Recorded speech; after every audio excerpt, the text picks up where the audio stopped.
2019년 8월 12일입니다. 다 아시는 바대로 오늘은 고의정 사건 1차 본심이었습니다. 당연히 고의정은 출석을 했고요. 이건 의무적으로 출석을 해야 되는 길입니다. 역시 제 예상에 벗어나지 않게 고의정 쪽은 변호사와 상당히 나름대로 준비를 좀 한 것 같습니다. 지금 고의정의 이제 흔히 말하는 검찰 수사에 대한 반박에서 한 3가지 정도고, 증거상으로는 2가지 정도가 핵심적인 부분입니다. 물론 이제 주장하는 바는 그겁니다. 핵심적으로는 지금 사망한 전 남편이 변태 성역자이다라고 하는 주장을 하는 거죠. 근데 그거는 사실 그 고의정의 일방적인 주장이기 때문에 이것은 그건 사실 이건 판사가 그 부분을 중심적으로 보려고 하지는 않을 겁니다. 근데 이제 문제는 그건 이제 주장이고 그 다음은 증거죠. 핵심적인 건 증거입니다. 증거는 이제 검색어와 그리고 검색어와 연결된서 산 물품, 그리고 졸피뎀. 크게 이제 2가지 영역으로 볼 수가 있습니다. 특히 졸피뎀과 관련돼서 실제로는 어차피 이 고의정이 깨끗하게 여러 가지 약품을 사용해서 청소를 했고, 또 다음 그 펜션의 다른 펜션인 키즈 펜션에 다음 손님이 들어와서 하루 정도 계셨기 때문에 다른 형태의 그 증거는 찾지 못하고, 다만 이 혈흔이 튄 BPA, 블러드 패턴 어널리시스를 한 것 정도. 그 다음에 이제 이불 플러스 담요에서 나온 이게 검찰 측 얘기입니다. 이불하고 붉은색 담요에서 나온 졸피뎀에 대한 부분입니다. 왜 졸피뎀이 중요하고 고의정과 고의정 변호사가 졸피뎀에 대해서 이 졸피뎀은 고의정이 먹은 거라고 주장하는 바는 지금 예를 들면 이런 거죠. 고의정의 얘기대로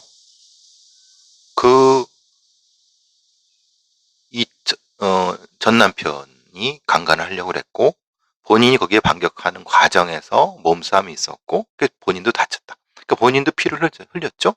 그리고 당연히 돌아가신 분도 피를 흘렸죠. 그러면 실제로 거기 이불하고 담요에서의 혈흔이 2 사람의 혈흔이 섞여 있을 수 있는 거지 않습니까? 그러면 2 사람의 혈흔이 섞여 있는 과정에서 고의정의 피 속에 있었던 졸피뎀이 하고 이 돌아가신 분 피에 있는 피와 섞여버리면은 결국은 그 졸피뎀은 고의정이 먹은 졸피뎀 아니냐. 왜냐하면 이게 지금 고의정의 머리카락에서 졸피뎀 성분이 나왔으니까. 왜냐면 고의정은 졸피뎀을 먹었으니까요. 그 이전부터 먹었으니까. 그러니까 이제 고의정과 고의정 변호사는 그 주장을 하는 겁니다. 맞다. 졸피뎀 거기 있는 거 인정한다. 근데 그거는 고의정이 그 전 남편 돌아가신 분을 한테 먹여서 나타난 것이 아니라, 그러니까 돌아가신 분의 피에서 나타난 것이 아니라 고유정의 피에서 나타난 게 섞여서 결국은 된 거다라고 하는 겁니다. 여기서 핵심은 그겁니다. 검찰이 주장한 바는 실제로 입을 하고 담요의 피를 감정을 했고 그 감정한 피의 DNA가 오로지 돌아가신 분의 것이냐? 아니, 그건 아닐 수 있는 거예요.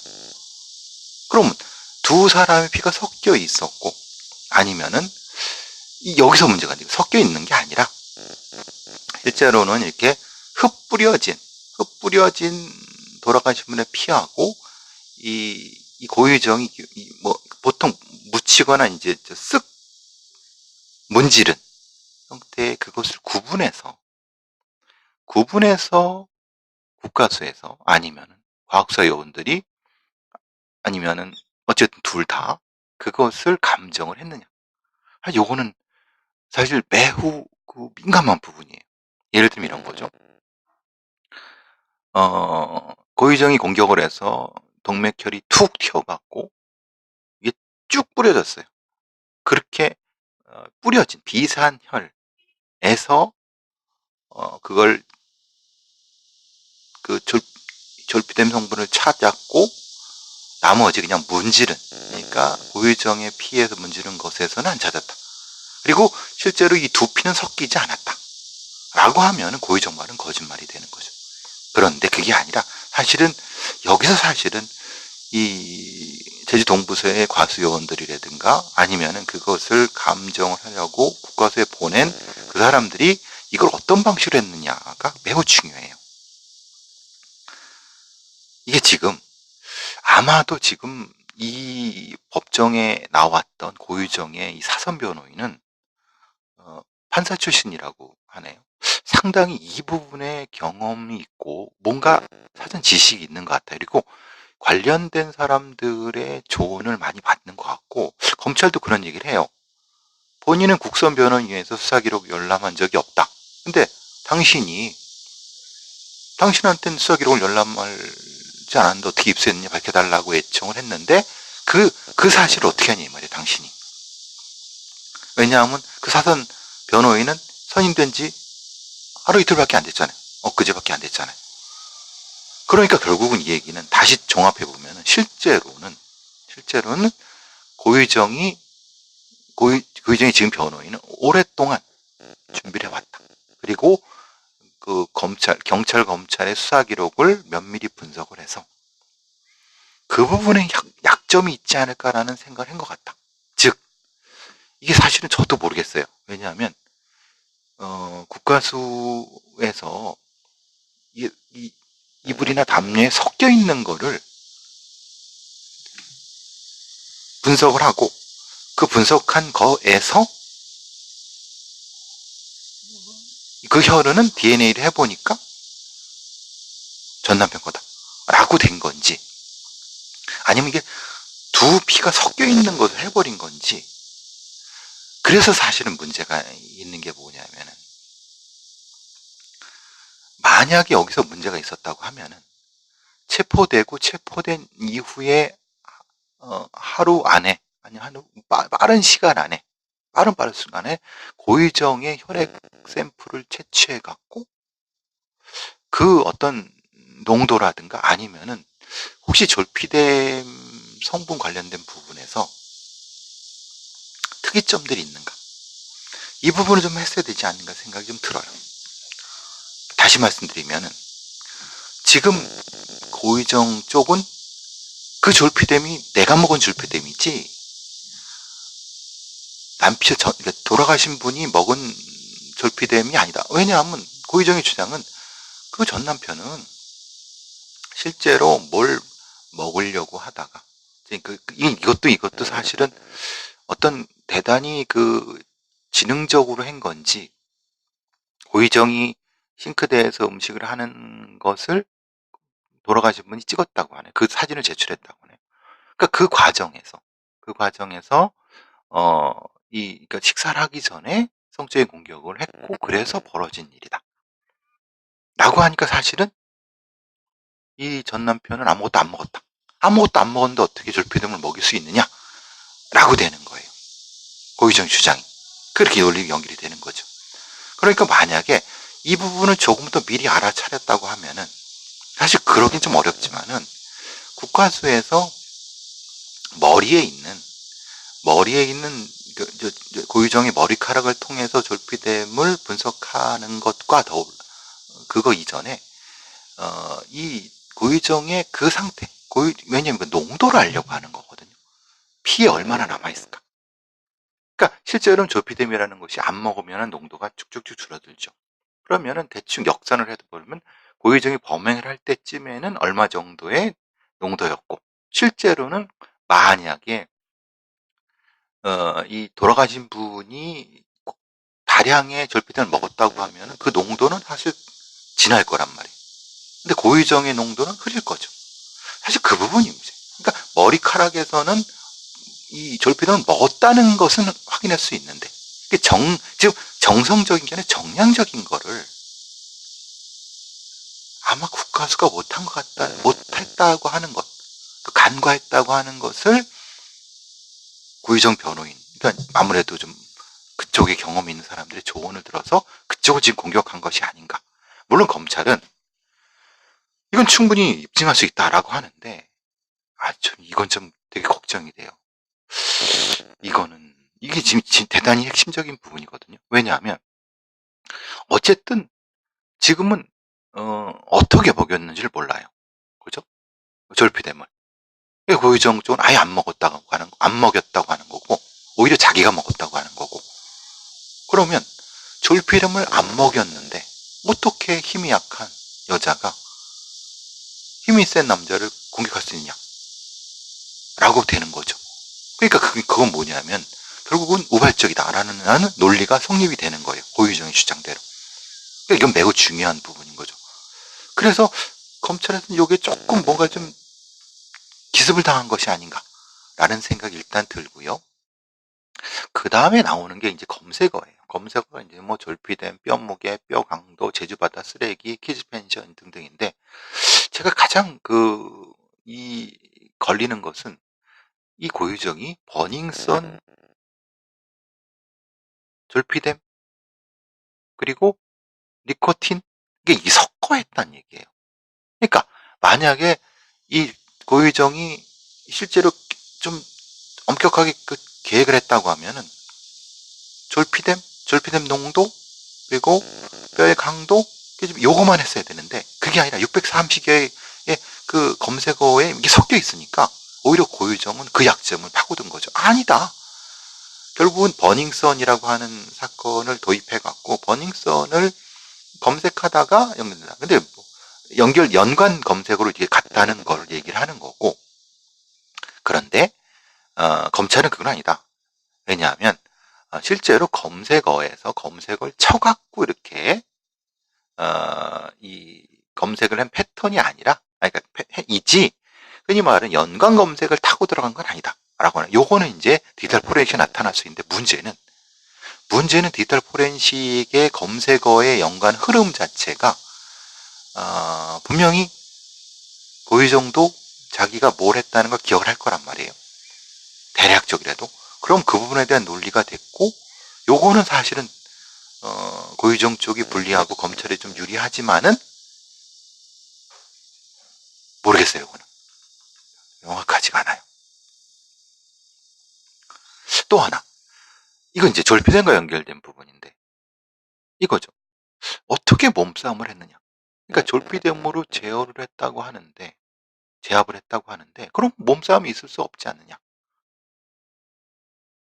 그럼 몸싸움이 없는 몸싸움도 했다고 하면 결국 졸피뎀이라는 말은 틀린 거 아니야. 모순되는 거 아니야, 이 얘기. 저는 지금 상태에서 이 침대 위에 있었다고 하는 소위 말하는 피가 뿜어져서 내려오는 형태의 이 비산혈에 대한 루미널 패턴이, 이게 사실은 어떻게 보면 검찰한테 독이 될 수도 있다는 얘기죠.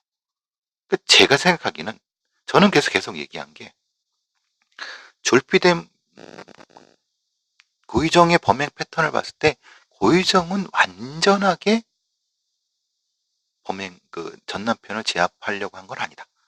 일단은 고유정이 절피대문으로 제압을 한 거 맞고 묶은 다음에 그다음에 깨어날 즈음에 무엇인가 얘기를 듣고 공격을 했어야 되는 게 맞다. 그러니까 이 가능성도 검찰이 생각을 했어야 되는데 이 가능성을 생각 안 하고 졸피뎀과 그냥 비사녀를 같이 붙이니까 뭔가 좀 고유정한테 공격을 당할 빌미를 준 것이 아니냐라는 생각이 좀 들어갔고 이것도 좀 그래서 좀 실제로 재판이 진행되는 과정에서 한번 저것도 좀 한번 제대로 좀 재구성이 필요한가 생각해요. 나머지 이제 뭐 락스라든가 물품 같은 경우는 지가 샀다고 하니까 그런데 그리고 나머지 뭐 톱이라든가 이런 건 사실 의미가 없어요. 왜냐면 본인이 다 훼손을 인정을 했기 때문에 그거는 제가 보기에는 별로 의미는 없다고 보고 지금 상태에서 그게 지금 제일 지금 걸리는 거예요. 결국은 고의정 그러니까 지금 피해자의 변호인 쪽도 얘기하듯이 결국은 죽은 사람 말이 없는 것처럼 진흙탕 싸움, 인신공격 막 하고 변태 성형자였다. 근데 이거는 고의정의 입장에서는 너무 지나치게 공격하면 사실은 소위 말하는 동정표를 받기 어렵기 때문에 잠깐 치고 빠질 가능성이 높아요. 어쨌든 지금 상태에선 제가 말한 논리 부분이 사실은 조금 걱정이 되는 부분이에요. 검찰이 그걸 준비했을까? 그런 생각이 좀 들긴 좀 들고 결국은 뼈의 강도, 뼈의 무게 이 부분 혈흔 이런 거는 의미가 있는 것은 애초에 훼손을 하려고 했다라는 것인데 문제는 여기에 감자탕 문제가 나와요. 그러니까 감자탕을 통해서 살을 빨리 빼내려고 했다라고 하는데 오히려 고유정 거꾸로 감자탕을 해주고 싶어 갖고 감자탕을 검색했다.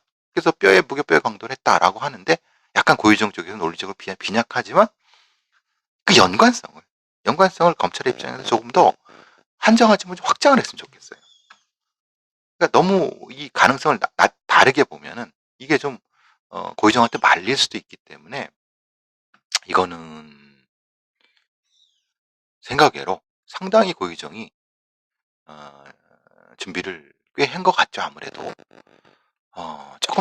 조금 더 혈흔 부분도 그래요. 혈흔 부분도 이제 뭐 생리대를 구입해다 뭐 이렇게 했는데 이제 그 검색의 흐름과 파편화된 어떤 부분이 연결이 돼야 되는데 그 부분이 조금 어떻게 검찰이 입증을 할지 좀 그런 걸 한번 좀 다시 봐야 될 것 같아요. 이 진행이 되면서 재판이 진행되면서 사실은 제가 지금 말씀드린 더 놀랄 만한 주장들이 많이 나올 거고 그러니까 그때마다 제가 관련된 걸 설명해 드리고 부족한 부분에 대해 다시 설명드리고 그러도록 하겠습니다.